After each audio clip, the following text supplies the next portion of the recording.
No niin, tässä mulla on Suomen armeijan mehtäsuksi. Se ei ole yhtään huono suksi. Oikein haiseekin vielä aamuilta. Mutta tämä perinteinen metalliside on aika kranttu sen suhteen, että minkälaista kenkää tähän voi laittaa. Lähinnä siihen menee tämmönen kumisaapas, mikä on ihan suunniteltu tätä varten. Sieltä löytyy käreestä tuo nokka, eli hiihtorantti. Se uppuaa tuonne sitteeseen nätisti ja sitten tuo kantaremmi tänne taakse vaan näin. No, näissä nykyajan kumisaappaissa ei vaan tunnu tuo materiaali kestävän, niinkö hiihto käyttää kovin pitkään. Niin mäpä näytän mitä tälle sitteille voi tehdä sitten, jos haluaa laajentaa vähän jalkinevalikoimaa. No niin, siinäpä ne olisi nyt vierekkäin. Eli mitä minä oon tuolle omalle sitteelleni tehnyt, niin mä irrotin sen. Tässä oli ruuvit oli sen verran tiukassa, että piti sahata poikki. Mutta sitten kun se oli irti, niin mä levitin tätä siettä, että saadaan saapas syvemmälle sinne. Ja sitten kun tässä perinteisen mallisessa sitteessä on nämä metallinipukat täällä sivuilla, niin ne minä oon tästä omasta versiostani niin sahannut ja viilannut pois, että ne ei ala syömään sitten hiihtäessä kenkää puuki.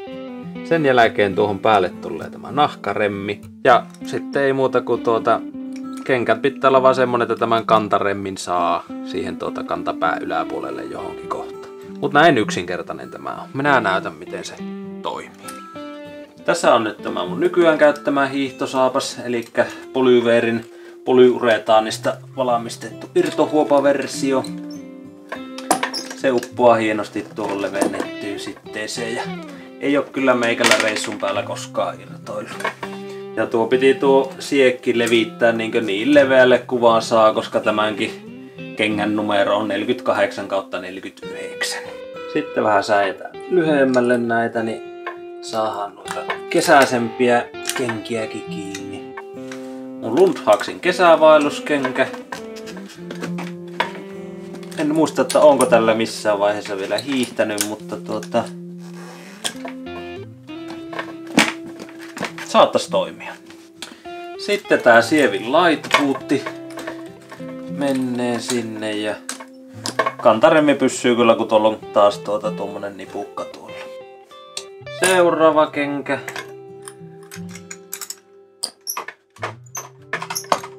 Pitäis pysyä. Lähdetään testaamaan.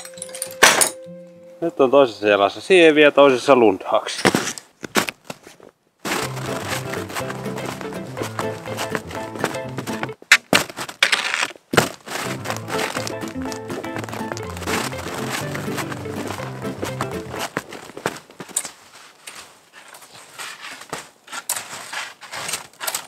Ei mitään ongelmaa.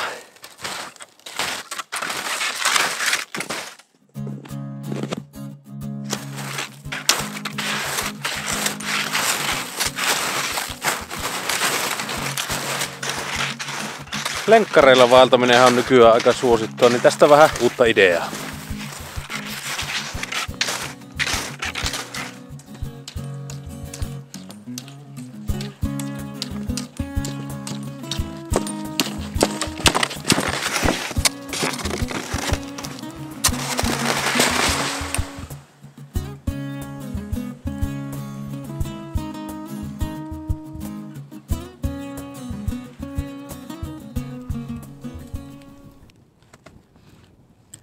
No vähän se ehkä tuntuu, että saattaa tuo lenkkarin kanssa umpisessa alkaa sukka kastua.